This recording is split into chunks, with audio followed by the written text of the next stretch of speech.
Let's talk about the positive aspect of this for young people. Mark, you often talk about the jobs and the opportunities that will come about, and I want to talk a little bit here about adaptation and sort of we can try to slow climate change, but even if we do that successfully, some change is still coming our way here in the Bay Area. So let's get to that. But first, the jobs, Mark.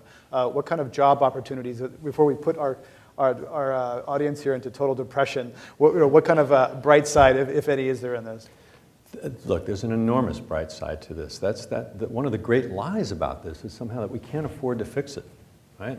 You're hearing that this week, by the way, in Washington, from mainly House Republicans who are also trying to repeal the science on climate change. There'll be a vote tomorrow on that.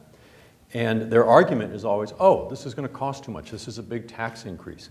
The truth is that it's not that this is too expensive. We can't afford not to do this. And when we get that through our heads, as our capitalists down in Silicon Valley know perfectly well, we will open up such enormous economic opportunities. And I always say that when I go to speak at colleges, because of course that's the main thing on college kids' mind, how am I going to get a job when I get out? And so what kind of jobs will there be?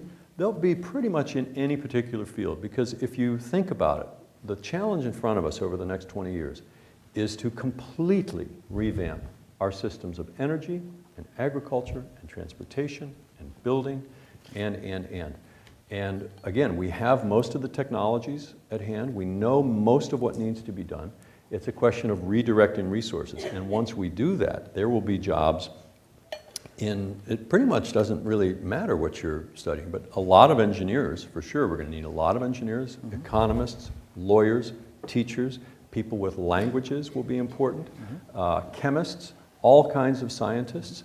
And I really, writers, you'll need, I can't really think of a field of study in a college or university now where there will not be opportunities, because we're going to have to not only revamp how we produce energy, but we're also going to have to rebuild our society to prepare for these impacts. So here in the Bay Area, we are going to have to prepare for at least 3 feet of sea level rise. Somebody's going to have to figure out what we do to keep San Francisco and Oakland airports functioning, because 3 feet of sea level rise, left unattended, will put them underwater.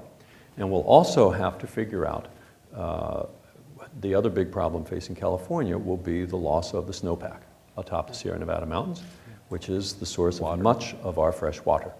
And so we are going to need experts who are going to work that problem. And it's very much, I think, I was cheered by President Obama's State of the Union speech in one respect, which was he started talking about the Sputnik moment. And of course, the Sputnik moment is what led to the Apollo program. And that kind of focus is what we need. In fact, in my book, Hot, I call for a green Apollo program. That's what we need. And I think if we were to focus the energies of the country, and especially the young people, I mean, you look at Alec and the kind of passion that he brings, and I hear that from a lot of young people that I speak to.